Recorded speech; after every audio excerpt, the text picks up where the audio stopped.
Do you ever edit your prayers because you're worried that God can't handle the real you?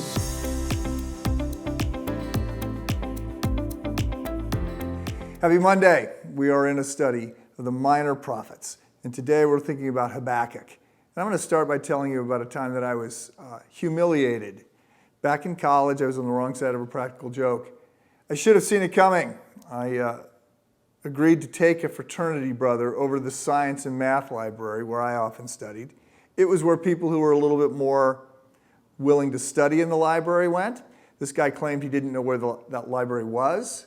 That's because he was not exactly an A student. We used to say there were some guys in the fraternity that never got a B. He was one of them, not because he got all A's. But so we're sitting in the math and science library, and there's Carol's, and I'm at one end. He's sitting right next to me. And I'm aware that something is going on in the library, and that I think people keep looking at us. And I'm feeling embarrassed because I think they're mad that I brought this goofball to the library and somehow he's causing commotion. Well, they weren't looking at us, they were looking at me. He had passed a note all the way down to this girl at the far end of the library. And he had said, "Hi, I'm Mike Woodruff. I'm sure you know who I am. I'm sort of a big deal on campus. And I'm actually very shy and I don't get out much. I sure do think you're cute. Would you go out with me?" Most girls say no. Please don't say no. And then he goes, "By the way, I'm the guy in the blue button-down shirt at the far end." So this gets handed all the way down. 20 people read this note, right? And they're looking at me, and then they hand it to her, and then she passes it back, and everybody reads the response, which was basically, "Wow, I came to the library to study, not to get a date. Sorry to hear your life is so sorry, but I have a serious boyfriend, not interested. Hope things turn around for you." So this comes back to me, and I'm like, and my friend, who's also named Mike, is just, he's acting like he's studying, but his whole body is shaking. He's laughing so hard. So perhaps you've been on the wrong side of a practical joke. But maybe it wasn't so funny. Maybe your life feels a little bit more like it's a joke sometimes, and things are going wrong.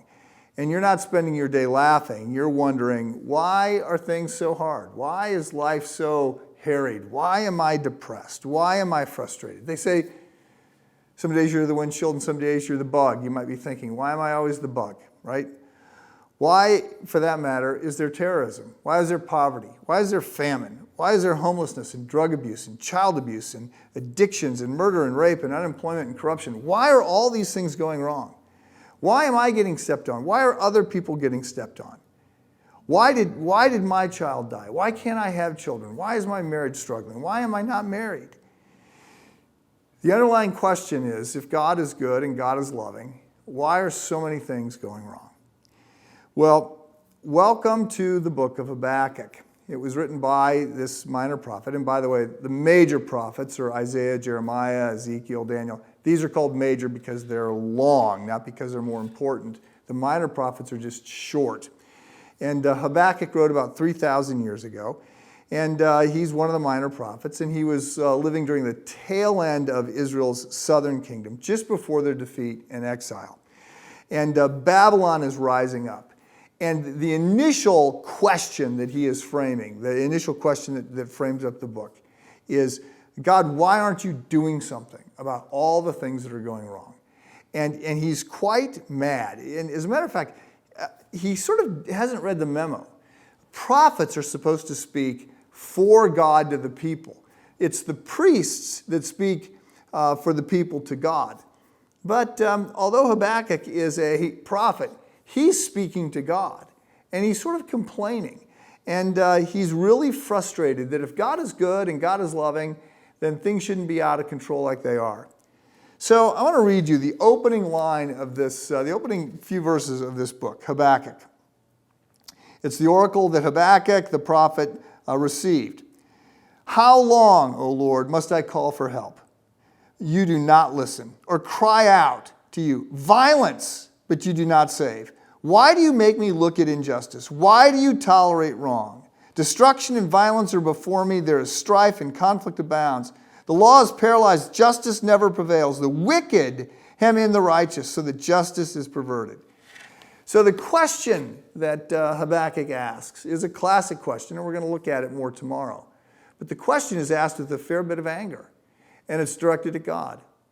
And my question for you today, my question for you to think about today is, do you think God can handle your questions? Do you think God can handle your anger? Do you think God can handle your frustration?